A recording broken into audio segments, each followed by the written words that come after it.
Welcome to movies की सनीमाबाजी। हम सुन रहे हैं women behind the dream girl Hema Malini. अभी तक की कहानी में हमने जाना कि हेमा जी की शुरू की शिक्षा हुई थी दिल्ली में, और उसके बाद डांस सीखने के लिए वो लोग चेन्नई चले गए। और फिर चेन्नई में ही उन्हें मिली एक तमिल फिल्म, जिसे उन्हें बिना बताए ही हटा दिया गया। और उससे हेमा जी की माँ थोड़ा डिस्टर्ब हो गई थी, क्योंकि उन्हें अपनी बेटी पर बहुत प्राउड था, बहुत नाज था। लेकिन उसके बाद हेमा जी को मिल गई एक हिंदी फिल्म सुपरस्टार राज कपूर जी के साथ, सपनों का सौदागर, और वो लोग बम्बई आ गए। हेमा जी बताती हैं कि तब हम लोगों को राज कपूर जी इतने बड़े स्टार हैं और उनका इंडस्ट्री में इतना रुतबा है, ये सब नहीं मालूम था। हमारे लिए बस एक ही बात मायने रखती थी कि हमें जो दक्षिण भारत के उस प्रोड्यूसर ने निकाल दिया था बिना बताए अपनी फिल्म से, उसको किसी तरह सबक सिखाया जाए। तो चलिए अब जानते हैं आगे क्या हुआ। हेमा जी बताती हैं कि वो पहले तो चेन्नई से बम्बई आकर शूटिंग करती थी, लेकिन फिर उन लोगों को ऐसा लगा कि अब उन्हें मुंबई शिफ्ट होना ही होगा। लेकिन उनके पिता इस बात के लिए इतनी आसानी से तैयार होने वाले नहीं थे, क्योंकि उन्हें लगता था कि वो अपने कलीग से क्या कहेंगे। फिल्मों में काम करना तब इतना सम्मानजनक नहीं माना जाता था, और इसीलिए जया चक्रवर्ती जी बहुत परेशान थीं कि वो अपने पति को कैसे मनाएंगी। लेकिन जैसे हर पत्नी जानती है कि वो अपने पति को कैसे मनाए, वैसे ही जया जी ने अपने पति को मना ही लिया। चक्रवर्ती जी जो शुरू में थोड़ा सा नाराज थे, और जिसकी वजह से घर में थोड़ा सा तनाव था, वो भी राजी हो गए। हेमा जी बताती हैं, मेरे पिता हमारे फैसले से कतई खुश नहीं थे और उन्होंने अपनी नाराजगी जाहिर भी की। इसके कारण परिवार में काफी तनाव बन गया। पर एक दिन उन्होंने खुद ही हथियार डाल दिए और परिवार के साथ खाने में शामिल हो गए। वैसे यहाँ ये बात गौर करने की है कि जब भी पति नाराज हो जाते हैं तो वो खाने से मना कर देते हैं। अरे भाई, गुस्सा अपनी जगह और खाना अपनी जगह। हेमा जी आगे बताती हैं, मैं अब भी नहीं जानती कि झगड़े को कैसे सुलझाया गया, परंतु हमें आगे बढ़ने की अनुमति तो मिल ही गई। और इसके बाद हेमा जी ये भी बताती हैं कि मेरे पिताजी कभी भी अपने मन से कोई काम नहीं करते थे। वो हर बात में मेरी माँ से सलाह लेते थे, और मेरे डांस के शोज में तो मेरे पेरेंट्स की जिम्मेदारियाँ भली भांति बटी हुई थीं। अप्पा थिएटर के साथ कोऑर्डिनेशन, ऑर्केस्ट्रा आदि चीज़ों को देखते थे, और अम्मा का काम था कि वो मेरे ड्रेस और मेकअप और प्रोग्राम की देखभाल करें।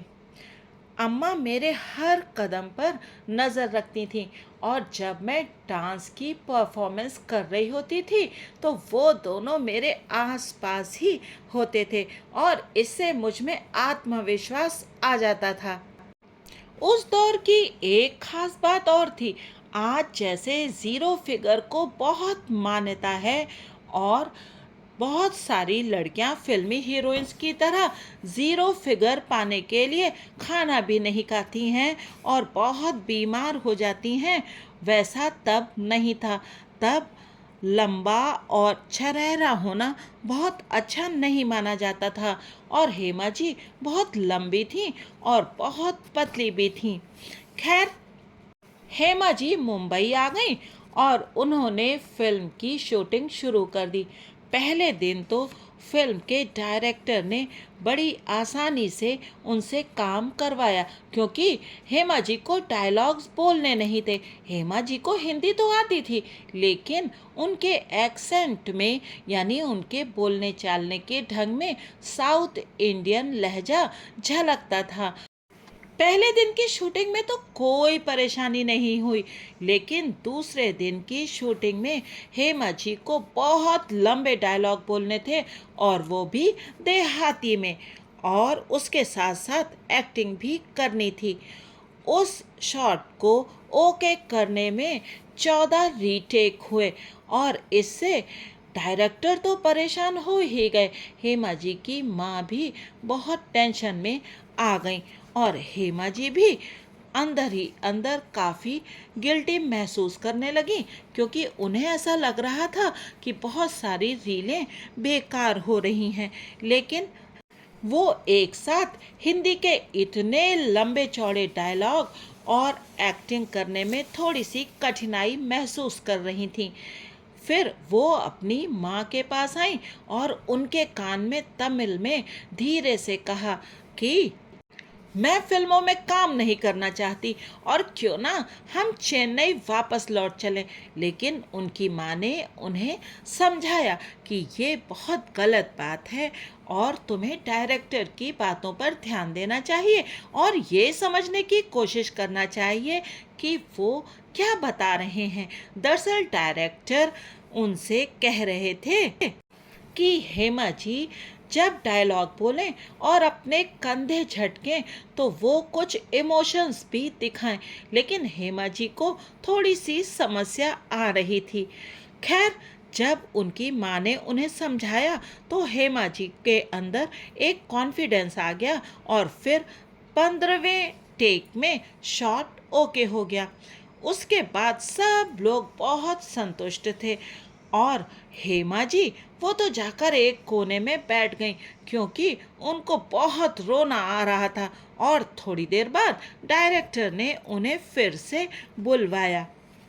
हेमा जी को लगा कि शायद वो शॉट भी अच्छा नहीं गया, अब उन्हें फिर से एक बार एक्टिंग करनी पड़ेगी।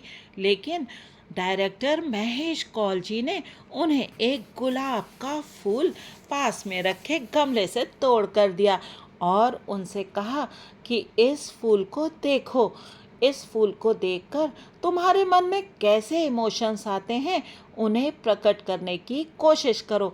जब तुम खुश होगी तो इस फूल को देखकर तुम्हारी फीलिंग्स दूसरी तरह की होंगी, और जब तुम दुखी होगी तो इस फूल को देखकर तुम्हारी फीलिंग्स बिल्कुल अलग होंगी।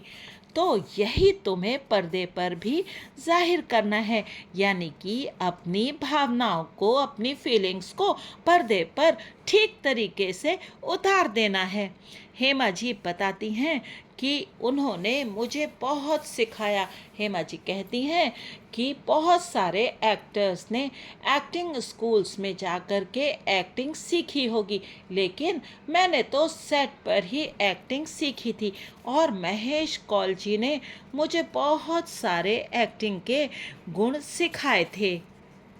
ऐसा नहीं था कि वो सिर्फ मुझको ही एक्टिंग सिखला रहे थे, वो जितने लोग साथ में काम कर रहे थे उनको बहुत सही तरीके से समझाते थे।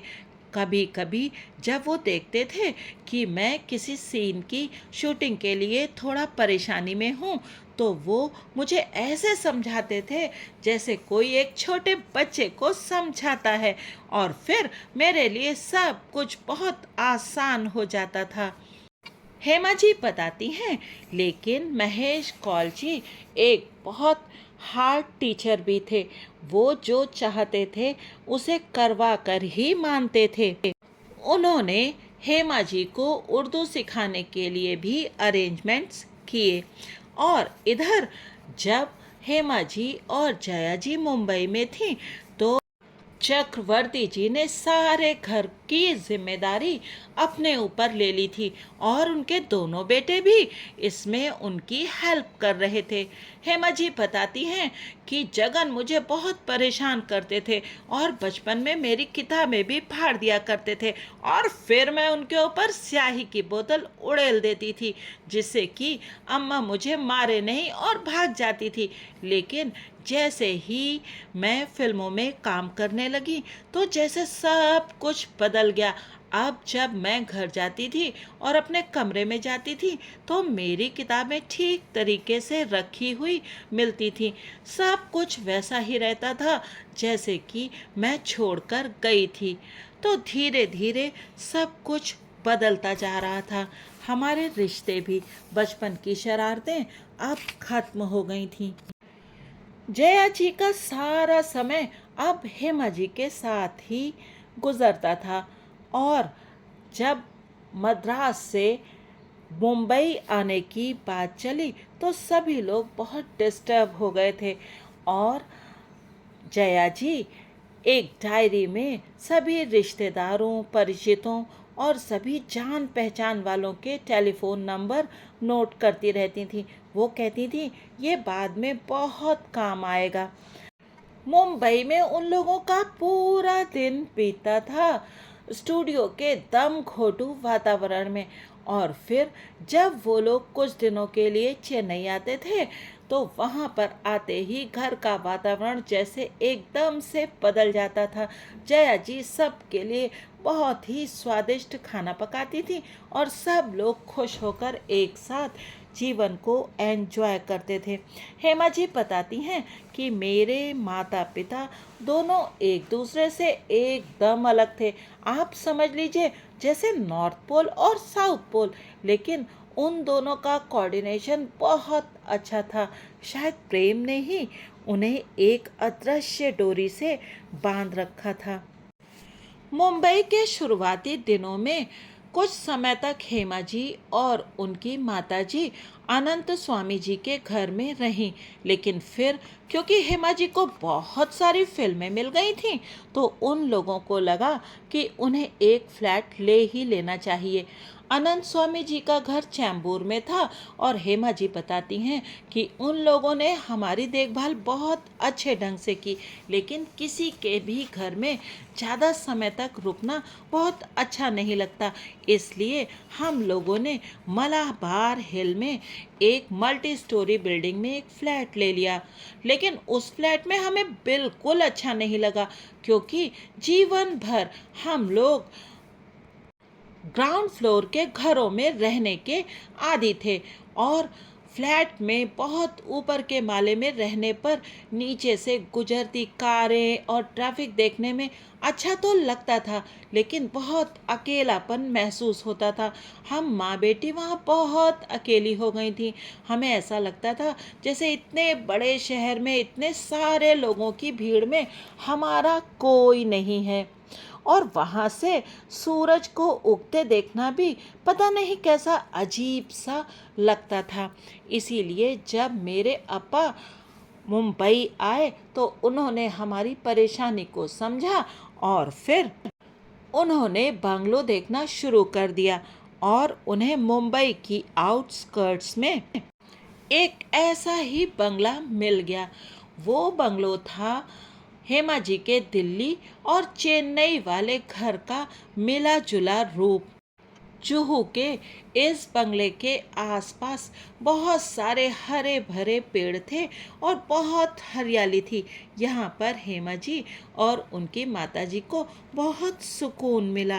हेमा जी बताती हैं कि जब मैं स्टूडियो आती जाती थी तो रास्ते में समुद्र के किनारे से होकर गुजरती थी और मुझे समुद्र से बेहद प्यार था। मुझे समंदर को देखना बहुत अच्छा लगता था। मुझे बीच की सुगंध से प्यार सा हो गया था। उन दिनों बालू और पानी दोनों बिल्कुल अलग रंग के थे। बालू सोने सी सुनहरी दिखती थी और पानी गहरे हरे रंग का।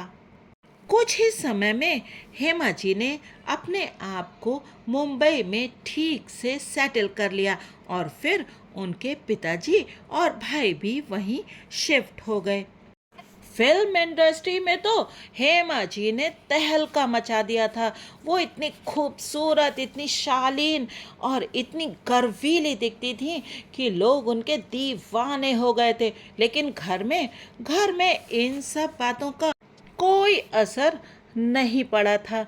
वहाँ रोज सुबह आज भी भगवान की पूजा करने से ही दिन शुरू होता था और फिर बाद में सारा का सारा परिवार प्योर वेजिटेरियन खाना एंजॉय करते थे। चक्रवर्ती बाबू परिवार के मुखिया थे और हर किसी के सपने को पूरा करने के लिए डेडिकेटेड थे। उन्हें अपने बेटों से बहुत उच्च आकांक्षाएं थीं, यानी कि हाई एक्सपेक्टेशंस थीं। और उनकी बेटी तो एक बहुत ही अच्छे कैरियर में पूरी तरह से बस गई थी और वो अपनी बिटिया से भी अपने कैरियर में टॉप पर होने की उम्मीद लगाते थे। हेमा जी बताती हैं, अप्पा अपने पूरे जीवन में एक बहुत मेहनती व्यक्ति थे और अपने बच्चों से भी इसी तरह के आचरण की उन्हें उम्मीद थी।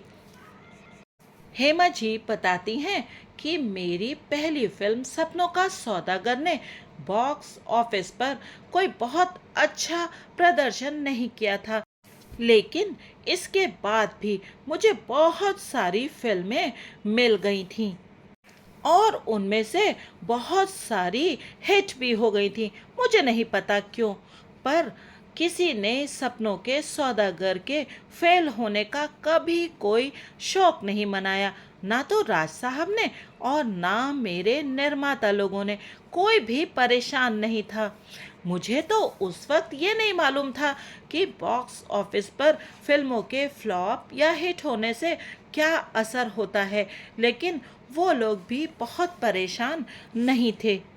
हेमा जी को शुरू से ही बहुत बड़े बड़े डायरेक्टर्स की फिल्में मिल गई थीं। उन्होंने मदन मोहला जी की शराफत और विजय आनंद जी की जॉनी मेरा नाम में काम किया और दोनों ही फिल्में सुपरहिट साबित हुई। वो कहती हैं, असिद्दा को हमेशा टेक्निकल चीज़ों के बजाय फिल्म की कहानी पर ज़्यादा भरोसा रहता था। उनकी सभी फिल्मों में इमोशनल एंगल बहुत स्ट्रांग होता था।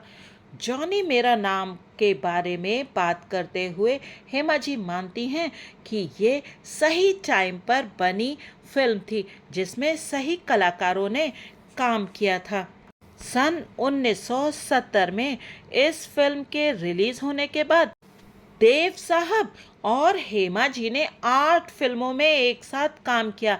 तेरे मेरे सपने, शरीफ बदमाश, छुपा रुस्तम और जोशीला, अमीर गरीब, जाने मन, सच्चे का बोलबाला और बहुत सालों बाद बनी फिल्म सेंसर। पर इनमें से कोई भी जॉनी मेरा नाम की बराबरी नहीं कर पाया। और जब बात चली है जॉनी मेरा नाम की, तो आपको उस फिल्म के सुपर डुपर गीत तो याद ही होंगे। बताइएगा कि आपका पसंदीदा गीत कौन सा है। मुझे तो जॉनी मेरा नाम के सारे गाने बहुत पसंद हैं। उसका गाना ओ मेरे राजा बिहार की राजधानी पटना से 100 किलोमीटर दूर राजगीर की स्काई ट्रॉली पर फिल्माया गया था। एक्टर्स को एक रोपवे से पहाड़ी के दूसरी तरफ बने बौद्ध मंदिर की तरफ जाना था। उस समय वहां तक पहुंचने का बस यही एक रास्ता था और रास्ते में ही फिल्म के डायरेक्टर विजय आनंद जी ने अचानक रोपवे पर ही गाने की कुछ पंक्तियों को शूट करने का मन बना लिया। अचानक शूटिंग की सहजता के लिए उन्होंने हेमा जी को देव साहब की गोद में बैठने को कहा।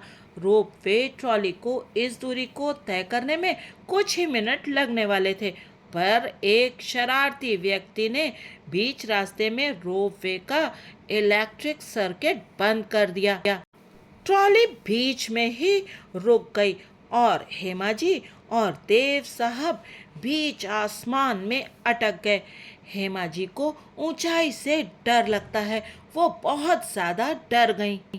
उन्हें कंफर्टेबल करने के लिए देव साहब उन्हें बहुत देर तक चुटकुले सुनाते रहे। जल्द ही पता चल गया कि किसने ट्रॉली को रोका था और ट्रॉली फिर से चल पड़ी। हेमा जी कहती हैं, आज भी जब मैं ये फिल्म देखती हूँ तो उस सीन से जुड़ा हुआ मेरा वो ऊंचाई का डर वापस लौट आता है। वो कहती हैं, ये एक मज़ेदार बात है कि जब भी आप किसी पुरानी फिल्म के कोई फोटोग्राफ्स या कोई सीन देखते हैं तो आपको भूल गई बातें भी फिर से पूरी तरह से याद आ जाती हैं। और ये हम सब के साथ होता है। हम जीवन के बहुत आगे चले तो आते हैं, लेकिन जब भी हम कोई पुरानी जगह, कोई पुरानी चीज़, पुराने लोग या कोई फोटो या कोई भी चीज़ देखते हैं तो हमें वो पुराने दिन और उससे जुड़ी स्मृतियाँ, मेमोरीज एकदम से याद आ जाती हैं। यही तो है ज़िंदगी, कुछ खट्टी कुछ मीठी यादों का एक बेहद शानदार एल्बम। इन यादों के पन्ने पलटते रहिए मूवीज की सनीमा बाजी के साथ। हम हेमा जी को आज यहीं इस ऊंचाई के डर और रोप वे की उस ट्रॉली पर छोड़े जाते हैं। अगले अंक में जानेंगे कि आगे हेमा जी के साथ क्या क्या हुआ। उन्हें मुंबई में कोई दोस्त मिला या नहीं मिला, और हाँ, हेमा जी को शादी के लिए प्रपोजल्स आने शुरू हो गए और कितने सारे हीरो उनके दीवाने थे। ये सब जानने के लिए बने रहिएगा मूवीज की सनीमा बाजी के साथ। Thanks for watching.